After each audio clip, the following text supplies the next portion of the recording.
nome é Antônio Doriguelo Mártire. É Aparecida Cecília Camargo Majewski. O meu nome é Benedito Landiosi. Meu nome é Diorazil Baízi. Então, meu nome é Imaculada Braz, sou filha de Joaquim Braz e Geralda Damasceno Braz. Meu nome é Irineu, nasci aqui em Biporã, lá na Água das Abóboras. Eu sou Evanir Gomes Machado. Bom, meu nome é Inês Belone Jimenez. Meu nome é Israel Marques, popular Zé da Bota, né? Eu sou João Cândido Oliveira, vim aqui em Biporã para experimentar a vida aqui em Biporã. E graças a Deus, bem porque eu estou com saúde.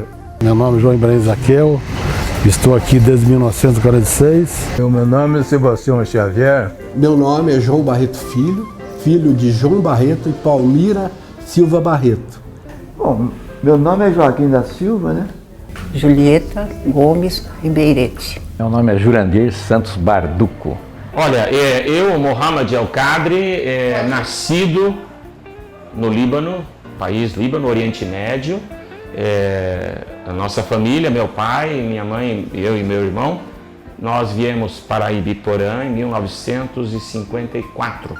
Meu nome é Sebastiana, eu vim para Ibiporã em 1943 com os meus pais e mais 7 irmãos, nós somos 8 irmãos.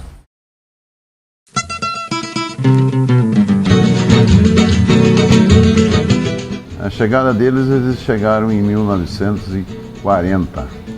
Abriu o sítio, né? Aqui, que era a mata. O meu avô chegou aqui em 1927, João Mariano de Camargo. E ele veio com os filhos João, Antônio, Pedro, que é meu pai, Augusta e Francisco. Ele veio de Pirajuí para Água das Abóboras, que era município de Sertanópolis. Comprou um lote de terras que antes chamava Fazenda dos Marianos. Fizeram terra de pau a pique, casa de pau a pique, fizeram abertura assim do mato, passava só com carroção. Eles faziam compra em Sertanópolis, porque não existia Ibiporã. Eu tenho foto do meu tio caçando e meu avô com viadinho assim que eles mataram na época. Quando foi uma festa da igreja, não sei quantos anos aí da igreja, isso eu não sei falar de cabeça, ele que cortou o bolo. Meu pai e minha mãe, meu avô já era falecido. Então padre João, agora não faz muitos anos, chamou os dois para cortar o bolo, porque ele foi comprovado que era o primeiro pioneiro daqui da nossa cidade. 50, dia 16 de julho. E dia 16 de julho vim para cá para morar aqui embaixo, que era bem pequena a vila ainda. Era tudo mato, não tinha quase população nenhuma. Mas o maior fluxo de gente era aqui. Se vai e vem de pessoas que entravam e saíam, 11, 12 vagões de gente trabalhando, lutando, iam, vinham, e assim por diante, turmalas, né? Olha, meu pai, ele é mineiro, era mineiro, né? Nascido em Muzambinho, e ele veio já casado para Sertanópolis, né? Com a minha mãe, a Dona Maria. E em Sertanópolis ele teve os 4 filhos mais velhos dele, que seria minha irmã Nadir, o Mauro, o Láudio e o Áureo, que nasceram em Sertanópolis, né? E vieram para Ibiporã em 1937. Para você ter uma ideia, a história do meu pai é uma história maravilhosa de trabalho, de honestidade. Meu pai, ele no começo da vida dele, aqui mesmo, aqui quando ele já morava em Ibiporã, ele vendia porco. E o que ele fazia? Ele que amarrava, ele ia para Sertanópolis e levava os porcos tocando no meio da mata. E aí chegava a noite, ele tinha que dormir no meio da mata. E para os porcos não escapar, ele amarrava os porcos na perna. Nós estamos aqui na cidade, meu pai apareceu por aqui, acho que em 36, por aí, trazendo energia elétrica de Cornélio para cá, furando o chão para os postes. Ele se empolgou com a região, achou muito bonita, tinha o amigo aqui que era um irmão. Aí resolveu voltar em Minas porque ele já conhecia minha mãe em Minas. Ele achou que ele deveria casar. Minha mãe tinha 16 anos nessa época. E meu pai resolveu adquirir umas terras aqui e abrir e plantar café. E foi o que eles fizeram, compraram aí 15 alqueires na Água das Abóboras. Vieram morar aí no meio do mato, a onça miando em volta da casa, e plantaram café, e onde viveram aí até quase o fim da vida, né? Quase não existia casa, né? Minha mãe contava, meu pai também. Eram poucas casas, muito poucas casas. Até o transporte aqui para Londrina era difícil, não existia ônibus, era trem. Quando eu cheguei em Ibiporã, eu tinha mais ou menos 2 anos, 3 no máximo, porque eu não lembro certo. Eu só sei dizer que nós viemos para trabalhar na fazenda do Eugênio Fernandes, que naquele tempo era o pai dele, João Fernandes. Até uma irmã minha casada com um dos Fernandes, que é o Gervásio. Com o dinheiro que nós ganhamos do café, a gente foi morar, comprou um sítio na Água de Jacutinga, fomos morar lá, moramos lá muitos anos, acho que dos 6 anos meu mais ou menos, até os 18, 17 anos. Então, chegamos aqui em 46, né? Chegamos nós 10 irmãos, inclusive tinha um que era, os dois, um era carpinteiro, o outro era agrimensor do Beltrão, né? Então, 3 anos depois aí, ou 2 anos e meio por cá, a gente não lembra porque é moleque, meu pai faleceu, deu a cólera nele, né? E de lá pra cá nós fomos lutando com a vida aí. Minha mãe lavava roupa para cuidar de nós. Nós chegamos aqui em julho de 46, vindo de Concha, estado de São Paulo, num caminhãozinho de 1937 do meu pai.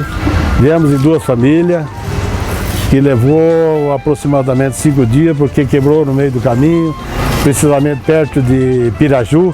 Aí nós tivemos que vir de trem pela Alta Sorocabana até Ourinhos, e de Ourinhos para cá nós viemos também de trem e acampamos aqui na nossa cidade, querida cidade de Ibiporã.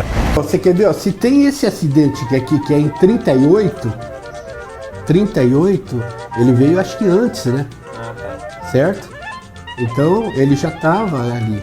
E até tem uma foto dele aqui, eu vi aqui, ó, pequena, que não tá aqui, ó, e eu deixei lá.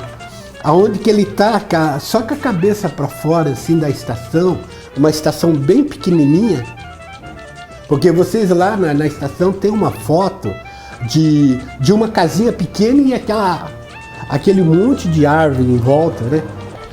Eles vieram para cá no final da década de 40. Veio meu pai e mais 2 irmãos dele, o Cândido Barduco, Orlando Barduco e meu pai, o Agenor Barduco. Vieram na época de trem, né? Tinha a cerâmica do Alberto Negro e meu pai trabalhava ali num comércio, ele trabalhava nas Casa Grande, que era dos Casa Grande, e depois que ele transferiu para Casa Moia. Então, na verdade, ele trabalhou muito tempo aí no comércio. Eu me lembro que depois disso tudo ele saiu, né, e comprou um bar, e eu ajudava ele desde garoto, ajudava ele num bar que ele tinha aqui na esquina do Pio 12. Bar Pio 12. Meu pai, na época, ele era mascate, né? Então ele vendia tecidos, cortes de roupa, que naquele tempo quase não se achava roupa feita. Comprava-se pano para que em casa, quase toda dona de casa era uma costureira, né? Eles faziam roupa, né, para as crianças, roupa para os adultos e tal.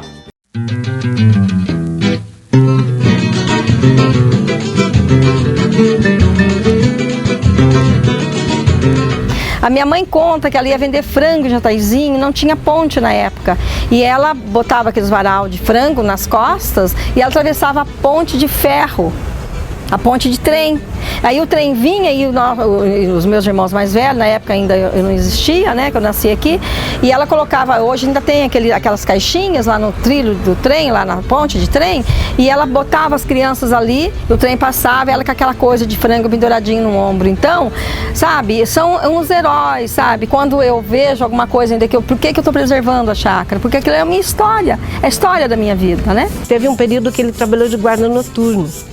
os trens chegavam, as pessoas vinham, chegavam, né, de madrugada, chegavam chovendo.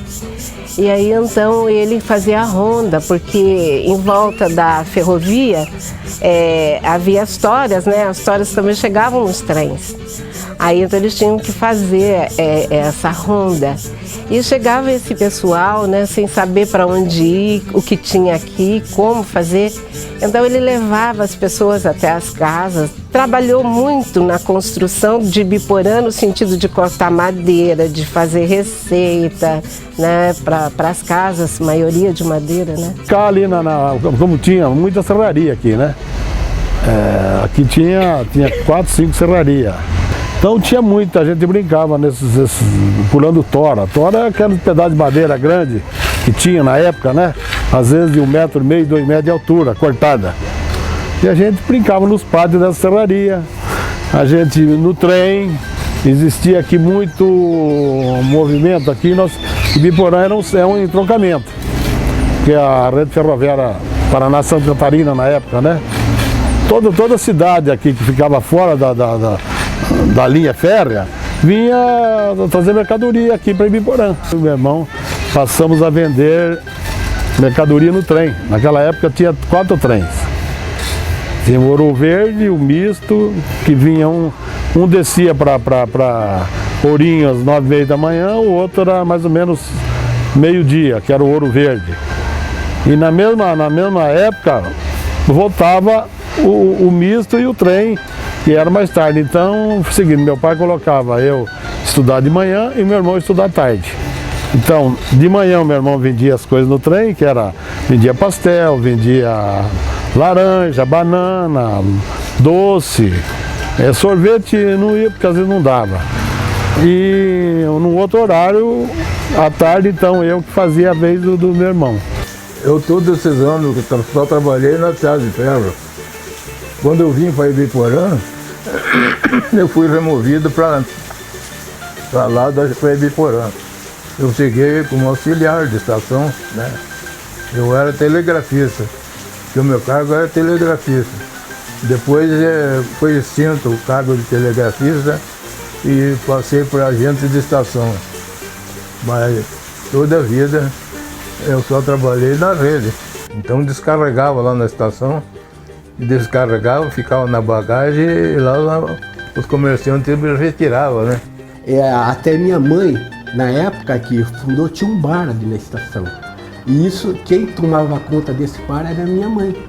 Então a gente também tinha lá esse negócio de vender fruta ali, porque aquilo ali era muito bonito quando via aqueles carros de passageiro que vinham para São Paulo. Então aqueles carros era cheio de gente naquela época e tinha um movimento muito grande ali na estação, né?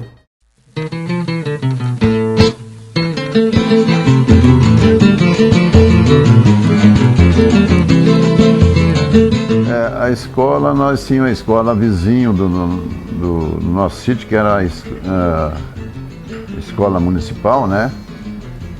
Na fazenda dos Fernandes, que hoje é propriedade de Eugênio Fernandes, né? Ia na roça, de cedo à noite, que eu estava na roça e trabalhava de cedo à noite na roça. E eu eu apanhava café, e eu pegava 60 quilos de café, um saco de café, e eu ponhava nas costas e levava no carregador. Hoje eu não pego 5 quilos, estou cansado. Pegar 5 quilos de arroz, hoje estou numa canseira desgramada. Aquele tempo 60 quilos para mim era brincadeira. Pegava ali, jogava nas costas e ele levava até no carregador. A gente conviveu muito, né, com a lavoura de café, a vida do cafeeiro, né, a colheita de café, que era muito movimentada, era muita gente, né. Então era uma coisa assim muito bonita para a gente viver, né, aquela vida de fazenda, de conviver, né, com aquele monte de empregado, de pessoas ali convivendo com a gente. Era uma coisa muito gostosa, muito bonita de se ver. Quando eu já comecei a ser gente, né, já estava aberto o sítio, já tinha café, porque eles vieram em 40 e eu nasci em 42. Então já tinha cafezinho, já estava, né, já o sítio aberto. Eu lembro muito bem que a gente ali vivia com luz de lamparina, né? Sabe o que é lamparina, né? E depois, anos depois, uma coisa que me marcou muito, meu pai teve a ideia de colocar luz no sítio. Foi Aí na região, eu não sei, acho que aqui no interior do Paraná, o primeiro que teve luz elétrica foi de autoria deles. Eles fizeram um tipo de uma roda de madeira, uma roda grande, para ser tocado a força da água. Fizeram uma represa e ele colocou essa roda lá para... A princípio ele pensava de colocar um moinho para fazer fubá, né? Para moer milho e fazer fubá. Mas quando ele viu aquela roda rodando e coisa, ele teve a ideia de ir em Londrina comprar um gerador para produzir energia elétrica. E deixa eu frisar uma coisa, meu pai não sabia nem assinar o nome. E você vê o que ele fez lá, a gente fica admirado por isso, né? Trabalhei muito tempo na fazenda Santa Rosa, trabalhei para o Maurinho Pierro, na fazenda dele também, Otávio Pose, Itaúna. Trabalhei muito lugar. Era quase 100% era café mesmo. Aonde você andava era lavoura de café. Na Bahia a gente não conhecia café. Lá era mais milho, arroz, feijão. Parece que até o algodão eles plantavam lá também, mas é muito pouco também. Agora o café aqui foi novidade. A gente nem sabia apanhar café, rastelar café, banar café. A gente apanhava muito, né? No meu caso, praticamente, eu posso dizer que eu nasci no café. Então, o que tinha do café eu sabia fazer tudo, né? Porque eu cresci ali no meio do café. Eu lembro que nós tínhamos que subir numa escada de 3 paus, assim, poder apanhar o café. Nós usávamos as crianças para subir no alto. Então os adultos apanhavam embaixo e nós apanhávamos em cima os caroços de café. E cada pé de café dava quase meio saco. Era grande, era uma coisa mais linda o pé de café. E estava muito lindo os pés de café, depois veio a geada, nós precisamos cortar embaixo os pés de café. Foi muito triste. Nós dormimos ricos e amanhecemos pobres, por causa do café, né?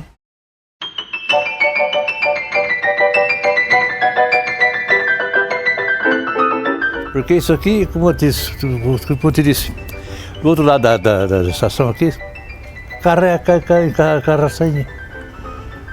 Carreava carrocinha. Carrocinha, fileirada. Eu e esse meu irmão, que eu sempre me refiro, ele chama Marinhos, o apelido dele é Kiko, eu sou Kika. Era o casalzinho, Kika e Kiko. Arteiros que não tinha mais fim. Esse meu irmão, quando ele era pequeno, é uma coisa que gravou muito na nossa cabeça, ele, fosse hoje, ia dar crime federal, né? Ele colocou pedrinha no trem e o trem descarrilhou. E aí foi um caos, né? Meu pai foi chamado, né? Naquele tempo não tinha conselho tutelar, mas o pai ainda era, né, da mesma forma do responsável pelo filho. E o trem descarrilhou, e a casa nossa bem pertinho da linha, assim, sabe? Mas uma pura arte de criança, sabe? Ele colocou pedrinho, o trem saiu do trilho, então foi um auê, né? Na época, né? Foi um auê. A memória, quando eu vim para aqui, eu já vim de trem, né? Acho que eu vim aqui 1 ou 2 vezes, ou 3 vezes foi de trem. E fui embora para casa de trem. Mas ali era uma quiçaça de fora a fora. Então o lugar que eu encontrei o terreno mais barato para comprar, eu comprei ali. Logo eu cheguei e comprei. Ali viu o bagageiro, né, de gente. Era um movimento direto, né? E às vezes a gente pegava a rabeira do trem. Uma vez eu estava pegando a rabeira do trem e eu já era mais mocinho, né? Quis bancar o artista e eu pulei do trem do lado contrário. Em vez de acompanhar o trem, eu pulei do lado contrário. Adivinha o que aconteceu? Eu caí de costa. Então e a gente via, entendeu? Assim, eu nunca assim vi na estação assim, ferroviária, que o movimento era muito grande na época. Era muito grande, porque todo mundo da região, dessa região aqui do norte do Paraná, aqui que divisa com o estado de São Paulo, ele vinha, exceto o Assis, que passa Alto Sorocabana lá. Vinha aqui pegar em Ibiporão, Londrina, né? Agora tinha muito movimento de carga. Então carga passava dia e noite. Ainda era Cara Maria Fumaça, então, Não era era Maria Fumaça.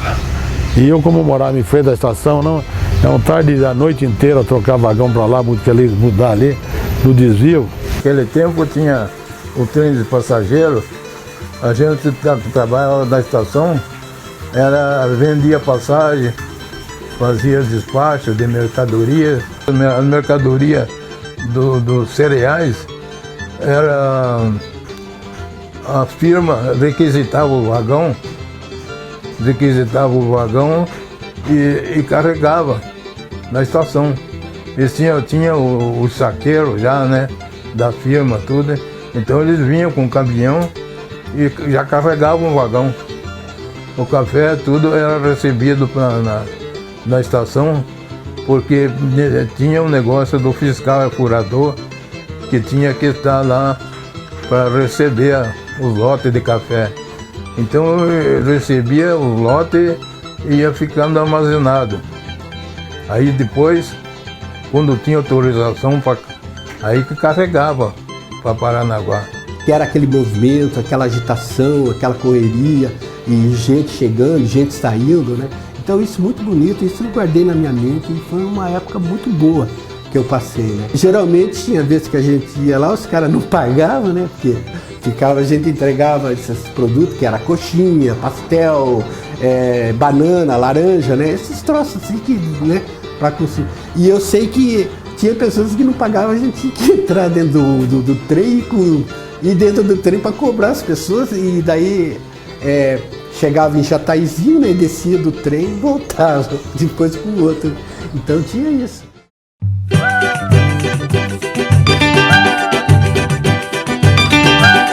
E tinha um embarcador ali também, que embarcava boi. Esse embarcador era uma festa das criançadas, né?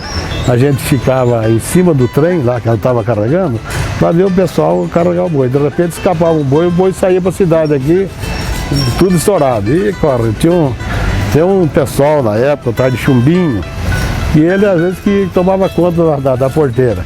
De vez em quando o boi abria a porteira lá e o boi escapava. Então às vezes saía 3, 4, 5 boi aqui para a cidade. E o cara gritava, ó boi, ó boi. Então nós saímos daí, lá na estação veio embarcar trem, veio embarcar os bois, né? Porque passava boiada aqui.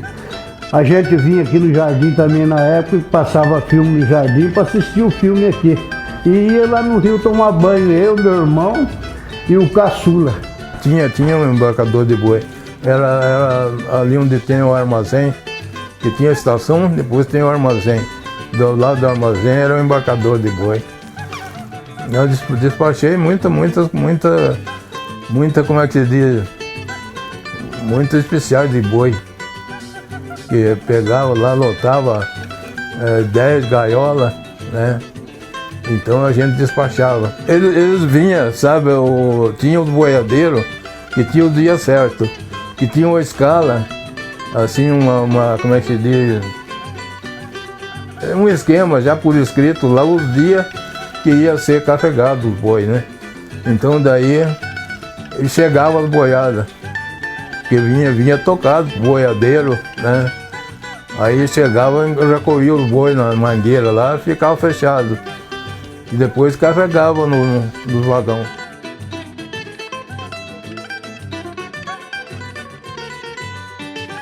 Aí tinha a casa comercial da Casa Lopes. Ali eu entrei na Casa Lopes, fiquei um ano na Casa Lopes.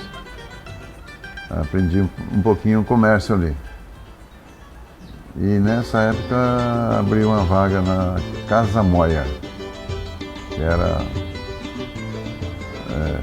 gêneros alimentícios, né? Tudo ali a gente já tinha um pouco noção do que era. E a gente veio para Casa Moia. Eu trabalhei 20 anos nessa casa. Ah, não tinha asfalto, essa Avenida Paraná, tudo era casinhas de madeira, tudo, tinha um foto moderno, era uma casinha de madeira, aí tinha sapataria única, era de madeira, onde trabalhou um irmão meu, né, um acima de mim trabalhou na sapataria única, era tudo madeira, tudo casinhas velhas mesmo. Engraxava na cidade aí, eu e meu irmão engraxava para ajudar a minha mãe, porque a vida foi dura. E a cidade que estava começando, né? Assim, tudo aqui era chão aqui, ó. O que eu fiz primeiro aqui em Biporã, eu fui experimentar serviço de emprego. Mas trabalhei só 3 meses, estava dando muito pouco. Aí eu passei a mascatear. Eu mascateei bastante tempo. Depois comecei a picar porco, vender na feira carne. E tocinho aqui na feira. E fui tocando essa vida. Depois ele foi mudando de ramo,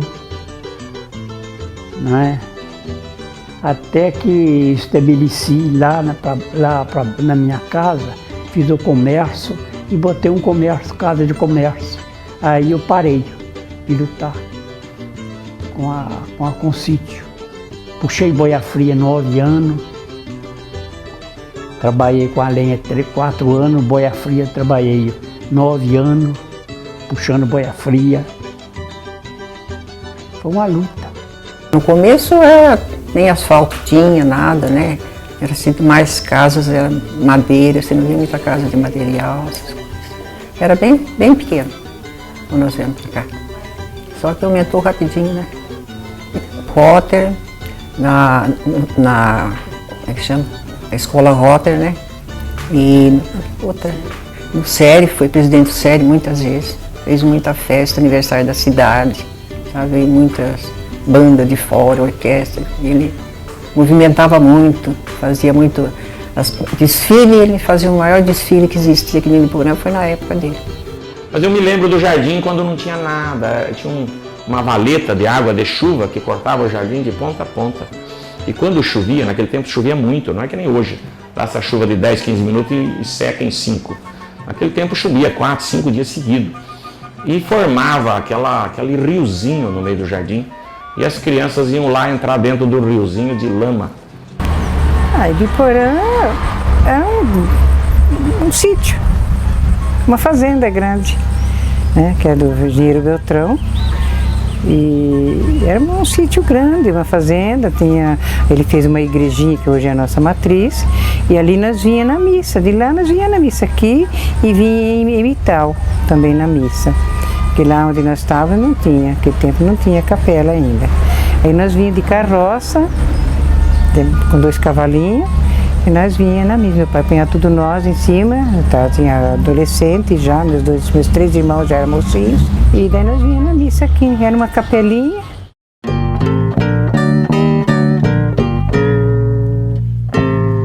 A gente caçava, pescava, a gente tinha jogava bola, né? Jogava bola. Ali na frente da estação tinha às vezes 2 campinhos pequenininhos, cheio de molecada ali brincando. Ali embaixo, ali, o que eu curti muito, tinha um campinho ali, aonde que tem agora um negócio de saúde ali, né? E tinha um campinho, aquele campinho foi o máximo, né? Eu registrei esse time e tinha reuniões lá em Londrina, na federação, pro campeonato, né? De mirim, na época.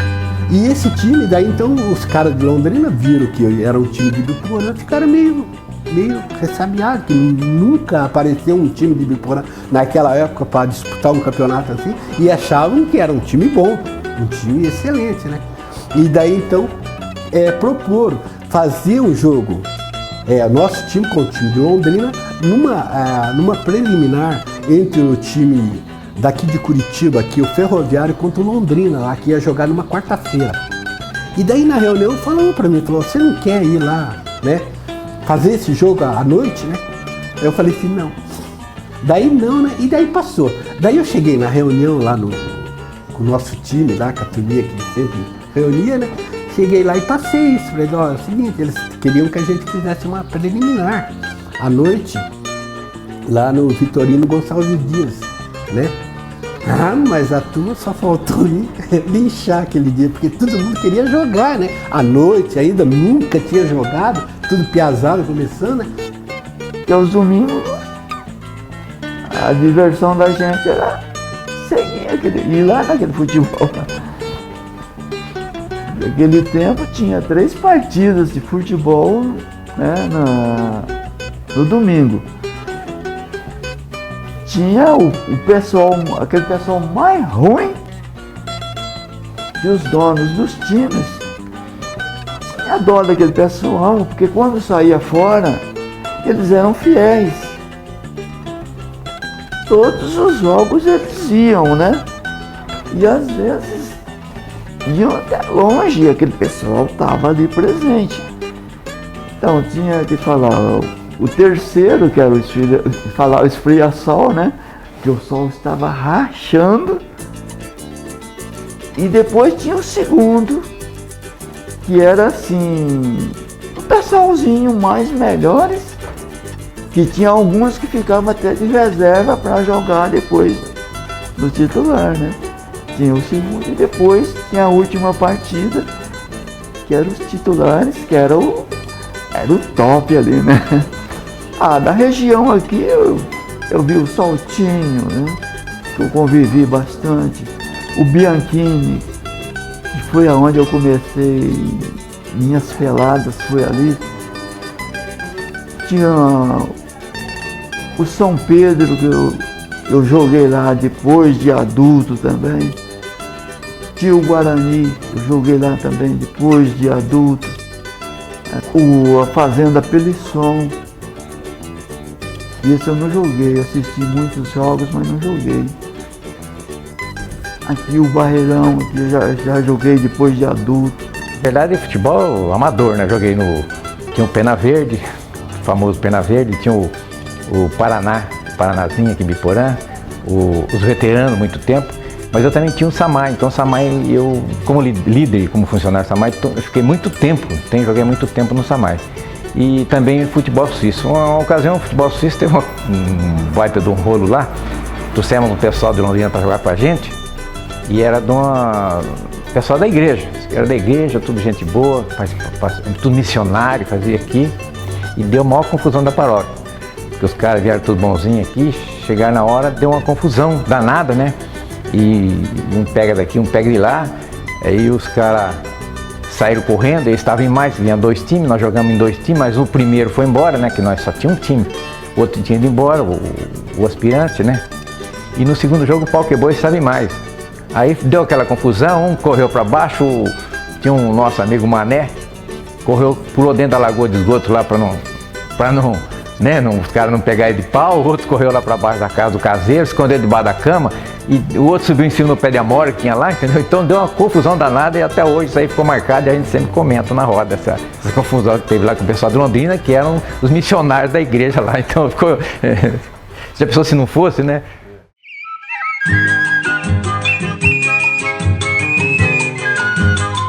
O churrasqueiro da igreja da Água das Abóboras, ele que fazia o churrasco. Ele e esse Pedro Pelizer, que acho que você já viu falar bastante, né? Então eles eram muito amigos, eles que faziam o churrasco para festa.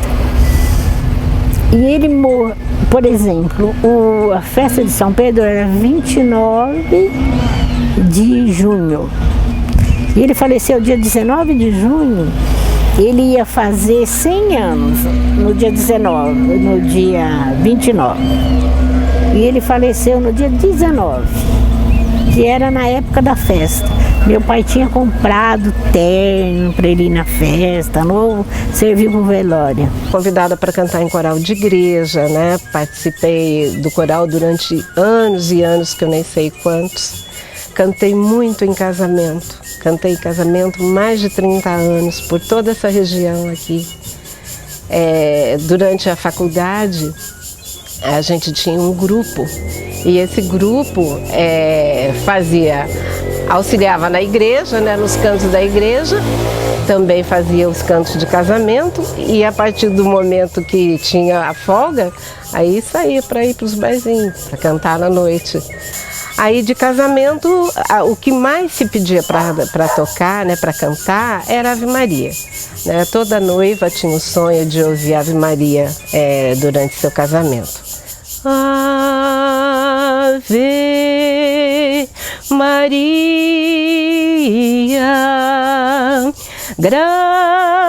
gracia plena, Dominus tecum,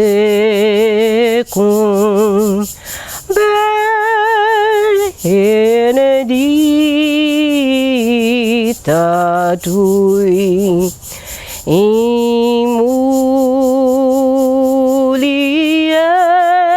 de bus. Santa Maria, Santa Maria, Maria. Que ele foi para Londrina levar um relógio para consertar, o meu avô paterno. E era trem, porque não existia ônibus, né? Era trem. E acho que deveria ser idosinho, né? Aí quando ele desceu do trem, eu não sei se ele desequilibrou, o que aconteceu, o trem matou. O trem mesmo passou em cima e matou, meu avô paterno. É. E foi enterrado como indigente. Porque naquela época de Londrina, para chegar comunicação até aqui, diz que era muito difícil. Eu lembro que meu pai sempre contou essa história, que o pai dele foi enterrado como indigente. Porque daí o pai viu que não voltar, foi à procura. Foi à procura. Não eram os moços que andavam, as moças que andavam, subia, descia, e os moços ficavam no meio, sentados, parados, de pé, e a gente passava, conhecia ele lá. Daí quando eu cheguei em casa da minha mãe, eu conheci um moço, mano, ele parece aquele da novela, ele fala tipo espanhol. Ela falou assim, cria vergonha nessa cara, menina, vai dando bola pro quartão. Eu falei, não tô dando bola pro quartão, ele deu bola pra mim. Daqui eu namorei 4 anos, e depois me casei, tô com ele há 50, vou fazer 50 anos agora, de casado. E ali os caras fazendo coisa pra rede, faziam a manutenção, eles não faziam, aconteciam certos acidentes. O outro aqui em Jataizinho também mesma coisa. Até na época o mestre de obra, o mestre de linha, era o Pilique, que é um padrinho meu. E esse Pilique, até depois que aconteceu o acidente, 10 pessoas morreram naquele acidente, foi o último vagão, ele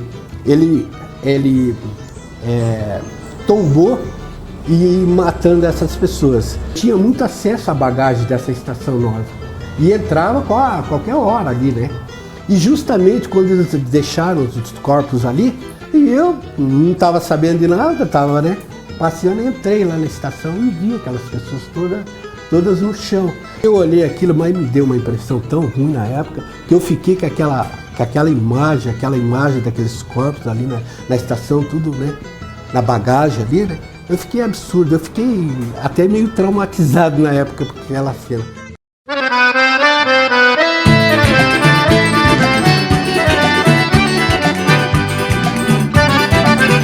Não aceitava estudar, de mulher não estudava. Tinha que aprender costura, que eu detesto, odeio, e tinha que criar filho, casar e criar filho. Essa era a lei dos italianos. Os homens não, os homens podiam estudar, podiam se formar, mas mulher não. Quando nós casávamos, quando minhas irmãs casaram, meu pai dava uma máquina de costura. A herança era uma máquina de costura. E para os homens, ele dava uma vaca. Quer dizer que para começar a vida era uma vaca, e para as mulheres uma máquina de costura. Imagina só, coisa. Eu teve uma vez uma discussão com um fiscal da Casa Pernambucana, que eu chamei a moça do caixa de senhorita, a Lourdes Narciso, era caixa, ela lembra sempre disso aí. Eu chamei ela de senhorita, o fiscal me chamou a atenção. Eu falei, meu amigo, eu acho que você está enganado, porque eu tenho que chamar ela de senhorita, não de senhora. Mas tinha que chamar até o pacoteiro de senhor e tudo era senhora. E sabe, a gente se desentendeu um pouquinho ali, inclusive eu saí da Pernambucana mais por esse motivo. Eu não tinha, era um regime muito duro, né? E tem uma passagem que é coisa gozada, meu irmão depois do velho, mais depois, né? Ele bebia, um dia minha mãe deu uns culachos nele ali, ele falou, vou lá buscar o delegado para prender a senhora. Essa é a história que eu tô contando. Aí que tem Fernando D'Alessio Pinto Teixeira, né, que é delegado. Chega e pegou, falou assim, sabe quem que eu vou prender? Não é sua mãe, não, é você. Entra na grade lá, pulou a pinga lá na cadeia aqui. Quando eu estava respondendo como agente da estação, que uns caras foram lá na estação e roubaram o sino da estação. Eu sei que eu tinha o Haroldo, o falecido Haroldo hoje, né? Que estava de plantão à noite, e tinha o Domingos que era o guarda-chave, e ele não tinha trem, se acomodava ali na bagagem, ali, né? Eu sei que escutaram, disse que um barulho no sino, o Haroldo quase que chamou o domingo, mas não foram ver, não ligaram muito. Depois, quando deram por fé, eles olharam, tinha sumido o sino da gente lá procurando pelo sino, tudo. Comuniquei a polícia. Aí, eu sei que quando foi no clarear o dia, ele foi achado o sino ali na rua. Tem um caso comigo que é o seguinte, quando eu era pequeno, né, a turma gostava de deixar eu na linha. Colocava, que era bem pequenininho, estava gatinhando, colocava no meio da linha, eu e a minha irmã, que era gêmeas, sabe? E para vir gatinhar no meio da linha ali, sabe? E daí então, e a minha irmã pegava e eu ficava no meio, e ela conseguia sair da linha, sabe? E daí então ela pegava e começava a me puxar para tirar eu, sabe? Da linha, sabe? Porque não era para mim ficar ali na linha, né? A fartura que dia estava com um timaço. E o time do Bianchini estava ganhando de 3-0 deles no primeiro tempo. E sobrou uma bola para o Mário Maggi, cara a cara com o nosso goleiro. Aí o Mário Maggi, muito crica, falou, pega essa filha de uma puta. Pra quê? Mas o goleiro já não foi nem na bola mais, já foi em cima do Mário. Aí o tempo fechou. Então ele voou em cima do nosso goleiro e segurou nosso goleiro e machucou o braço do nosso goleiro. Aí ele nem pôde jogar mais. Aí colocaram o meu primo, que jogava no aspirante no segundo, mas já não jogava igual o outro goleiro. Sei que eles acabaram empatando o jogo de 3-3. E eu me lembro de uma coisa pitoresca. Um menino falava assim pra mim, como é seu nome? Aí eu xingava ele em árabe, porque eu não sabia o que ele estava falando, eu achava que ele estava me xingando. Aí eu xingava ele, né? Aí ele falava, mas como é seu nome? Ele falou umas 4 vezes e as 4 vezes eu respondi xingando ele em árabe. Ele não entendia o que eu falava e eu também não entendia o que ele estava falando.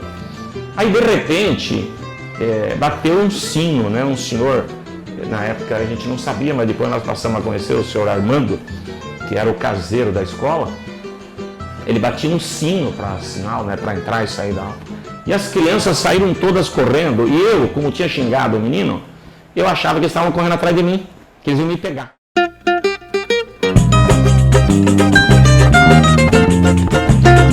Sempre acompanhei a política do Ibiporã. Inclusive eu faço parte do partido PMDB, eu sou membro do diretório do PMDB de Ibiporã, né? A gente sempre acompanhou a política do Ibiporã. Que a política do Ibiporã sempre foi muito disputada, muito acirrada, né? Ah, foi muito. Eu fui presidente da LBA, uns 4 anos lá, trabalhei lá. E depois todo que vinha de fora, os deputados, aquelas coisas, tudo era na minha casa. Tudo tinha que dar assistência para todos eles. Então, os 4 anos trabalhando muito. Tinha que fazer janta, tudo. Vinha a banda de fora, a quadrilha da fumaça que ele trouxe também, ficou tudo na minha casa. Teve muita passagem boa, né? Que a gente teve as ruins, mas também teve muito boa, né? Que ele gostava muito de festa, dessas coisas, gostava muito. Então era no carnaval, ele fazia a maior festa do mundo, ele que ia sempre vestido lá de Rei Momo, era ele, sabe? Então foi uma época que a gente passou bem alegre. E quando ele chegava 7 de setembro, assim, que fazia desfile, enfeitava a cidade inteira. E a gente que tinha que se virar para fazer os enfeites, para pôr nos postes da cidade inteira. Eu que me virava. Eu fiz 26 bandeiras de Ibiporã. E a bandeira de Ibiporã é trabalhada, né? No cemitério ali, não tinha rua. Era tudo assim, um túmulo aqui, outro já aqui, outro assim. Ele ajeitou lá e puxou e falou com a família e fez. Soltou tudo. Esse eu lembro que ele foi lá. Trouxe as carteiras e uma vez trouxe um caminhão de materiais de limpeza que as professoras compravam para fazer limpeza nas escolas. E ele foi lá e trouxe um caminhão de material de limpeza para Ibiporã. A prefeitura não tinha caminhão, nem carro não tinha, ele trabalhava com o carro nosso mesmo, a prefeitura não tinha carro.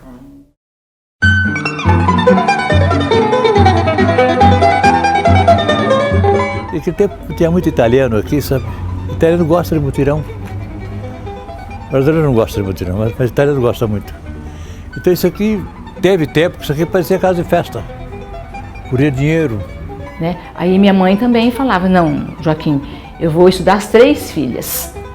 Porque ela pensava assim, e ela pensava certo, né? Como eu casei com um pobre, estou ajudando, que precisava muito da ajuda da minha mãe, que 7 filhos, né? Um atrás do outro, né? Então ela falou, vou estudar as filhas. Então a gente trabalhava em casa, fazia todo o servicinho da casa para minha mãe. Ela costurava e mantinha nossos estudos. E foi onde eu me formei, também professora, né? E depois a minha irmã mais nova, Elinéia, também se formou do magistério. O começo da vida foi triste. Eu quando fui comprar a primeira bicicleta minha com 1 ano de trabalho. Hoje você está vendo aí, hoje o cara vai na concessionária, já se quiser sair com o carro na hora, já sai. Fala, não posso dar 200, eu não posso dar 500 contos de prestação, mas posso dar 150. Vai lá, pega o carro mais velho e vem pro cara. Aquele tempo para comprar uma bicicleta, olha, foi desse jeito.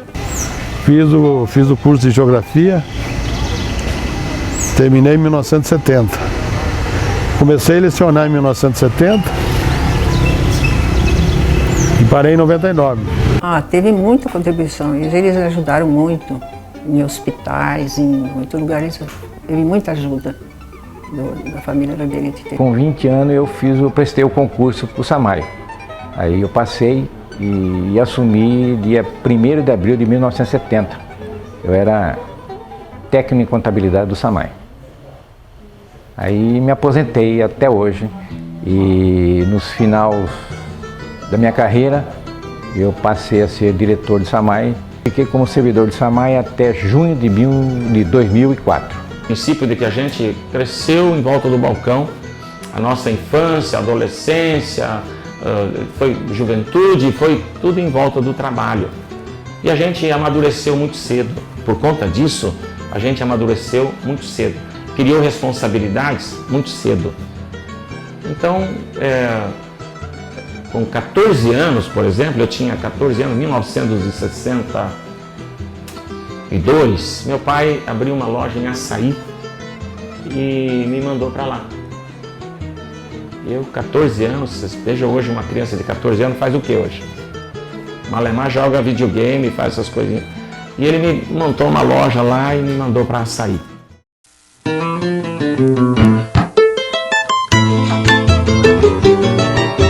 Mas gosto da minha cidade. Daqui eu acho que não vou mudar mais. Hoje em dia tu cresceu bastante, aumentou bastante a vila, aumentou bastante as vilas, né? E cresceu bastante a cidade. Ajudei isso aqui também a crescer porque daqui fui morador, moro até hoje. Aqui é terra roxa, terra rica. Aqui só não fica rico quem não quer. Falo sempre que eu sou bairrista, né? Porque eu não consigo viver sem minha cidade. Eu saio viajar, não vejo a hora de voltar para Ibiporã. Me sinto orgulho de ser ibiporaense. Continue sempre uma cidade limpa, uma cidade com boa educação, uma cidade com uma cultura, né, que sempre teve em Ibiporã, né? Cidade de respeito. Mas que Ibiporã não. Que Ibiporã foi uma glória, que Ibiporã é abençoado. Que Ibiporã nunca passei necessidade, nunca passei sofrimento nenhum. Graças a Deus. Era muito bom, rapaz. A cidade é pequena, mas era muito boa, viu? Era e é até hoje, né? Que é a nossa cidade, né? Muito boa. Tem muito boa administração aqui, né? Nós temos uns prefeitos muito bons aqui, né? Olha, representou tudo, né? Que era o ganha-pão do meu pai, né? Ele dali, ele criou os filhos dele, né? E contribuiu um pouco para Ibiporã, né?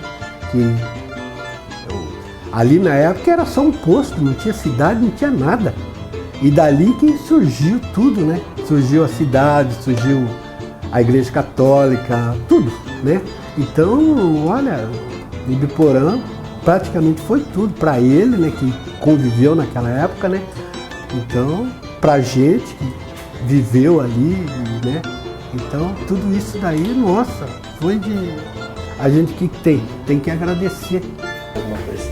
Para mim, Ibiporã é a nossa cidade, né? Você vê, aqui eu tive meus 2 filhos, né? Já para cá.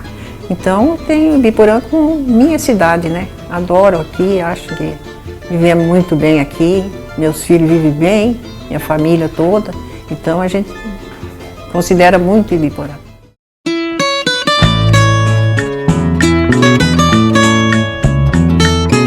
Tenha muita fé em Deus, valorize os seus pais, porque quem tem família tem tudo. A educação ética, né? Aquela educação de você respeitar o mais velho, de você respeitar o professor, né?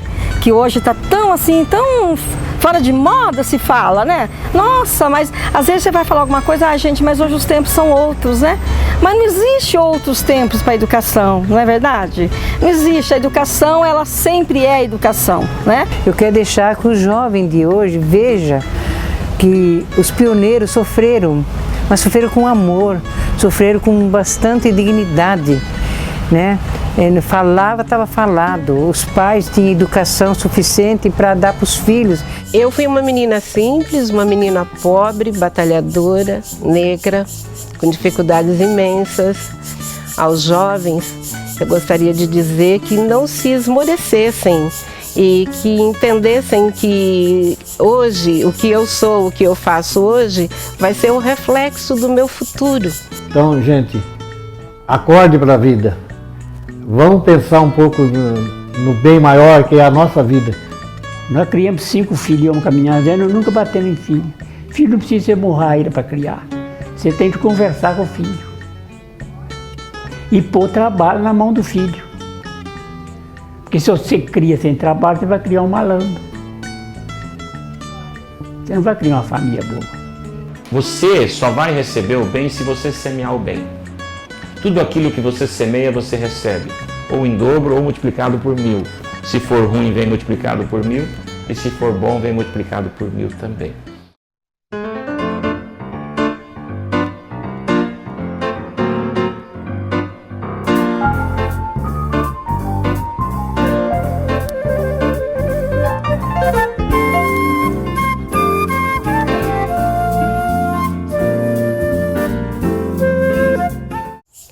Se o azul do céu escurecer e a alegria na terra fenecer, não me importa, querido, viverei do nosso amor. Se tu és o sol dos dias meus, se meus beijos sempre foram teus, não me importa, querido, o amargor das dores